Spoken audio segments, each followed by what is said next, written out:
కాకినాడ జిల్లా జగ్గంపేట నియోజకవర్గం ఎలా అంటే వార్తల్లోకి ఎక్కుతుంది అని ఎలాంటి డౌట్ లేదు. మనం ఈ వీడియో చేయకముందు ఎలా ఉన్నా కానీ తర్వాత ఈ నియోజకవర్గం గురించి ఎక్కువగా మాట్లాడుకోబోతున్నారు.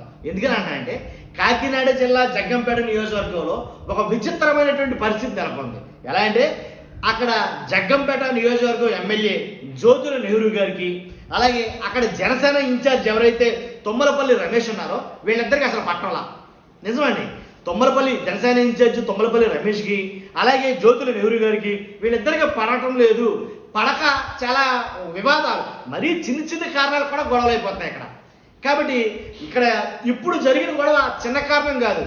ఏదైతే జమ్మూ కాశ్మీర్లో ఏదైతే పహల్గామ్ ఉగ్రవాదుల దాడి ఉందో ఆ దాడికి తుమ్మలపల్లి జగ్గంపేట నియోజకవర్గానికి సంబంధం ఉంది, ఇంటర్ కనెక్షన్. ఇదేంటిది? ఎక్కడో జమ్మూ కాశ్మీర్లో జరిగిన ఉగ్రవాదుల దాడికి జగ్గంపేటలో నియోజకవర్గంలో ఏంటి టీడీపీకి జనసేనకి మధ్య సంబంధం ఏంటంటే కనుక ఉంది, నిజం ఉంది. కాబట్టి ఏదో కాదేది కవితకు అనర్హం, కుక్క పిల్ల సబ్బు పిల్ల అగ్గి పెట్టి అన్నట్టుగా వీళ్ళిద్దరి మధ్య గొడవకి ఏది కూడా అడ్డం లేదు, ఏదో గొడవ కావాలి ఖచ్చితంగా. కాబట్టి ఎలా జరిగింది గొడవ అంటే కనుక వాస్తవానికి వీళ్ళిద్దరి మధ్య పట్టడం అనేది యథార్థం.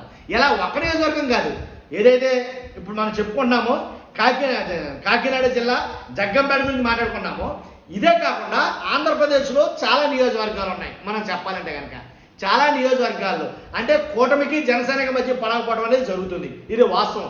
చాప కింద నీరులాగా స్తబ్దుగా ఉంది, ఒక్కొక్క చోట బ్లోట్ లాగా బయటకు వస్తుంది, అంతే తేడా. ఇక్కడ ఆల్రెడీ ఎప్పుడూ రగులుతూనే ఉంది, ఎప్పుడు కూడాను అగ్నిపర్వతం లాగా రగులుతూనే ఉంది ఇక్కడ. కాబట్టి ఈ తోట ఎవరైతే తుమ్మలపల్లి రమేష్ గారికి అలాగే జ్యోతుల నెహ్రూ గారికి పడకపోవడానికి చాలా శతవిధ కారణాలు ఉన్నాయి. కాబట్టి మెయిన్ ఏంటంటే అసలు ఫస్ట్ ఎందుకు పట్టలేదు అనే దాని గురించి కారణం చెప్పేస్తాను. ఎందుకంటే ఏదైతే మొన్న ఎన్నికలు జరిగినాయో ఎన్నికల్లో ప్రతి నియోజకవర్గంలో కూడా టీడీపీ అభ్యర్థి నుంచున్న చోట జనసేన వాళ్ళు సపోర్ట్ చేశారు వాస్తవానికి. కానీ ఇక్కడ మాత్రం దీనికి విరుద్ధంగా జరిగిందని చెప్తారు ఆ నియోజకవర్గంలో ప్రజలందరూ కూడా. టీడీపీ అభ్యర్థి జ్యోతుల నెహ్రూ గారు నిలబడ్డ చోట ఏదైతే జనసేన అభ్యర్థి ఎవరైతే ఈయన ఉన్నారో తుమ్మలపల్లి రమేష్ ఉన్నాడు సపోర్ట్ చేయలేదు ఈయన అనేది మాట్లాడతారు. వాస్తవంగా సపోర్ట్ చేయలేదనే అక్కసు జ్యోతుల నెహ్రూ గారికి ఉంది. సపోర్ట్ చేయడం లేదు, ఇక్కడ జనసేన మాతో కలిసి రావటం లేదు అని చాలా రకాలైన చాలా సందర్భాల్లో మాట్లాడిన సంఘటనలు ఉన్నాయి. కాబట్టి ఏదేమైతేనండి కాలం కలిసి వచ్చింది, జ్యోతుల నెహ్రూ గారు ఎమ్మెల్యే అయ్యారు. ఎమ్మెల్యే అయిన తర్వాత అమ్మయ్య ఎమ్మెల్యే అయ్యాను, నువ్వు నాకు సపోర్ట్ చేయలేదు కదా అనే మనసులో ఉందో ఏంటో తెలియదు. కానీ జ్యోతుల నెహ్రూ గారిని వాస్తవంగా ఆ నియోజకవర్గంలో ఎవరిని వచ్చేసినా మంచోడు, సాత్వికుడు, ఏంటి ఆయన ఆ పార్టీ ఈ పార్టీ లేదు, అన్ని పార్టీలతో బాగా కలిసిపోతాడు, దాంట్లో ఎలాంటి డౌట్ లేదు అని చాలామంది మాట్లాడతారు. అది నిజమే, ఎందుకంటే ఆయన ఒక పార్టీ కాదు, ఆల్రెడీ ఇంతకుముందు ప్రజారాజ్యం పార్టీలు చేశాడు, అలాగే టీడీపీ అలాగే బీజేపీ వాళ్ళతో అందరితో సత్సంబంధాలు ఉంటాయి జ్యోతుల నెహ్రూ గారికి. మరి ఎందుకని ఈ నియోజకవర్గంలో ఉన్న జనసేనకి వీరికి పడకపోవడం అంటే కనుక ఆయన ఎవరైతే జనసేన ఇన్ఛార్జు ఇప్పుడున్న తుమ్మలపల్లి రమేష్ ఆయన తీసుకుంటున్న నిర్ణయాలు, ఆయన చేస్తున్న పనులు, కొన్ని సంఘటనల ఆధారంగా వాళ్ళిద్దరూ పట్టలేదని చెప్తారు. కాబట్టి ఏదంటే అలాగే ఇక్కడ మెయిన్ ఈ నియోజకవర్గంలో జనసేనగా పెద్ద ప్రాతినిధ్యం లేకపోవడం. ఎందుకంటే ఎమ్మెల్యేగా జ్యోతుల నెహ్రూ గారు అలాగే ఆయన కొడుకు జ్యోతుల నవీన్ గారు వీళ్ళిద్దరూ నియోజకవర్గంలో ఏ కార్యక్రమం జరిగినా సరే అవలేలంగా చేసుకుంటూ పోతూ ఉంటారు. ఇక వేరే మనిషి అవసరం లేదు, మూడో మనిషి వీళ్ళకి అవసరంలా. కాబట్టి జ్యోతుల నవీన్ గారిని మీకు తెలుసు, జిల్లా పరిషత్ చైర్మన్ చేశాడు, అలాగే కాకినాడ జిల్లా టీడీపీ అధ్యక్షుడిగా కూడా ఉన్నాడు. కాబట్టి తల్లో నాలుగులాగా నియోజకవర్గం అందరి దృష్టిలో మన్నలను పొందుతున్నాడు. కానీ వీళ్ళిద్దరూ చాలు ఈ నియోజకవర్గాన్ని మొత్తం చుట్టేయడానికి. కాబట్టి ఇక్కడ తుమ్మలపల్లి రమేష్ గారికి పెద్దగా ప్రాతినిధ్యం లేదు అని అయితే చెప్తారు. కాబట్టి నేను చెప్పేది ఏంటంటే అందువల్ల ఎక్కువగా వీళ్ళిద్దరికి పడటం లేదు, పొరపచ్చులు ఏర్పడుతున్నాయన్న మాట వాస్తవమే. అంతేకాదు ఇప్పుడు మాట్లాడుకుందాం, ఎక్కడో జమ్మూ కాశ్మీర్లో పహల్గామ్ ఉగ్రదాడికి ఈ తుమ్మలపల్లి రమేష్ గారికి అలాగే జ్యోతుల నెహ్రూ గారికి మధ్య సంబంధం ఏంటంటే ఆ నియోజకవర్గంలో అంటే మొత్తం రాష్ట్ర వ్యాప్తంగా కూడా జనసేన ఏ కార్యక్రమాలు నిర్వహిస్తుంది? ఏదైతే జమ్మూ కాశ్మీర్లో ఉగ్రవాదుల దాడికి నిరసనగా మానవహారాలు, నిరసనలు, ర్యాలీలు చేస్తున్నాయి.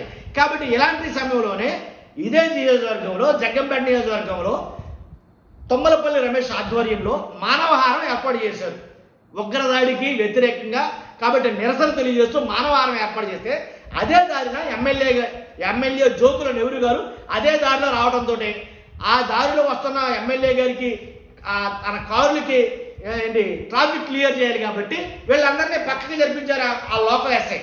కాబట్టి ఎప్పుడైతే వాళ్ళు పక్కగా జరిపించారో ఇంకా అది చూసుకోవాలి. ఇక ఎప్పుడైతే అంటే మానవారం కూడా మీరు పక్కకి గెండేస్తారా ఎమ్మెల్యే వస్తే అని అంటే కనుక ఎస్పీ గారు మా వాళ్ళు ఎవరు వచ్చినా సరే మేము అడ్డాము అని చెలరగిపోయాడంట తుమ్మల రమేష్ గారు. కాబట్టి ఇది ససేమిరా జ్యోతుల్ నెహ్రూ గారికి నచ్చల. కాబట్టి మొత్తానికి ఎలాగైతేనండి ఇది మొత్తం నియోజకవర్గం అంతా రచ్చ అయింది. కాబట్టి అదిగో మేము మానవహారం నిర్వహించుకుంటే దాన్ని చెరగొట్టారా, కాబట్టి ఎందుకు దారి ఇవ్వాలి, ఎమ్మెల్యే అయితే దారి ఇవ్వాలా అని మాట్లాడాడు.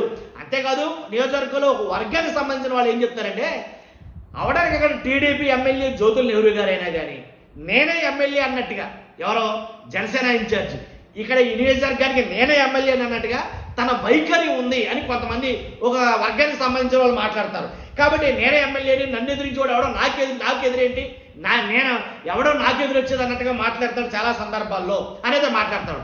తర్వాత ఈ ఎవరైతే తుమ్మలపల్లి రమేష్, మరి ముఖ్యంగా తుమ్మలపల్లి రమేష్ నచ్చకపోవడానికి అంటే జ్యోతుల్ నెహ్రూ గారికి టీడీపీ ఎమ్మెల్యేకి నచ్చకపోవడానికి ప్రధాన కారణం చెప్పా ఏమని, ఎన్నికల్లో తనకు సపోర్ట్ చేయలేదు, ఇంకోటి వైసీపీ నేతగా ఇంకా అతని మీద ప్రభావం ఉంది అని అంటున్నారు. అలాగే ముద్రగడ పద్మనాభం గారు కాపురాతగా చేశాడు ఈయన. అలాగే ముద్రగడ పద్మనాభం గారు చూస్తే కనుక ఇప్పటికీ ఆయనతోటి సత్సంబంధాలు ఉన్నాయి, ముద్రగడ పద్మనాభం గారితో ఈయన ఇప్పటికీ మాట్లాడుతూ ఉంటాడు అని ఒక వాదన అయితే తెర మీద తీసుకొస్తున్నారు. కాబట్టి మాట్లాడకూడదంటే మాట్లాడవచ్చు, ఎందుకంటే ఆయన కూడా కాపురేత కాబట్టి. కానీ ఇక్కడ పార్టీలు వేరాయి కాబట్టి వ్యతిరేకించే పార్టీని నువ్వు మిత్రత్వం కలుపుకుంటే ఎలాగా, కాబట్టి ఇవి కారణం చూపించి ఇతను సరైన వాడు కాదు అనేది మాట్లాడతారు. అంతేకాదు ఎలా అంటే ఎస్ఐకి వార్నింగ్ ఇచ్చినా సరే, అంటే పోలీసులు వార్నింగ్ ఇచ్చే విధానం అవి చూసి చాలామంది వైసీపీ వాళ్ళు కూడా మాట్లాడతారేమని, అదే పని ఏదైనా వైసీపీ వాళ్ళు చేస్తే ఏంటి పరిస్థితి, ఇలా రకరకాలుగా మాట్లాడతారు. కొన్ని ప్రముఖ ఛానల్లో వచ్చింది వార్త వాస్తవంగా. కాబట్టి ఈ విధంగా చూస్తే కనుక అక్కడి నుంచి తుమ్మలపల్లి రమేష్ ఎవరైతే జనసేన ఇన్ఛార్జ్ ఉన్నారో అలాగే టీడీపీ ఎమ్మెల్యే జ్యోతుల్ నెహ్రూ గారికి పడటం లేదు, పడదో పడబోదు, దాంట్లో ఎలాంటి డౌట్ లేదు. కాబట్టి అక్కడంతా రచ్చరచ్చగా జరుగుతుంది. ఏ చిన్నదే చీమ చిట్టుకుమన్నా ఇద్దరి మధ్య గొడవ అవుతుంది. నియోజకవర్గంలో ఇది ఎలా ఉంటే కనుక ఈ నియోజకవర్గం అందువల్లే చాలా మటుకు అభివృద్ధికి దూరంగా ఉంది. కానీ ఏదైనా 100% ఇక్కడి నుంచి గొడవలు స్టార్ట్ అవుతున్నాయి. కాబట్టి ఇక్కడ సఖ్యత లేదు కూటమిలో. కాబట్టి ఇది ఎప్పటికైనా బరస్ట్ అయిపోవచ్చు అని చాలామంది మాట్లాడుతున్నారు. కాబట్టి ఈ నియోజకవర్గంలో ఇంకా కొన్ని సమస్యలు అయితే ఉన్నాయి, వాటన్నిటి మీద దృష్టి పెట్టకుండా అభివృద్ధి మీద దృష్టి పెట్టకుండా వీళ్ళిద్దరూ కొట్టుకోవడం సరిపోతుంది అని చాలామంది నియోజకవర్గ ప్రజలు మాట్లాడుకున్నారు. అలాగే వైసీపీ వాళ్ళు మాట్లాడుతున్న మాట కూడా చూస్తున్నాం మీరు అందరూ కూడా. ఫస్ట్ అయితే కనుక నేను చెప్పిన దాని మీద మీ అభిప్రాయం ఏంటో కామెంట్ రూపంలో తెలియజేయండి. ఎక్కడ జమ్మూ కాశ్మీర్ పెహల్గాము, ఎక్కడ పెహల్గాము, ఎక్కడ జగ్గంపేట, కాబట్టి చూస్తున్న మీరు అందరూ కూడా మీ అభిప్రాయాన్ని కామెంట్ రూపంలో తెలియజేయండి. మర్చిపోద్దు పక్కాగా మన ఛానల్ అయితే సబ్స్క్రైబ్ చేయండి. కొత్తగా మన ఛానల్ చూస్తే కనుక సబ్స్క్రైబ్ చేయండి, ఫస్ట్ లైక్ చేయండి. లైక్ చేస్తే నాకు మోటివేషన్ ఉంటుంది, ఇన్ఫర్మేషన్ ఎక్కువ షేర్ అవుతుంది. Thank you very much.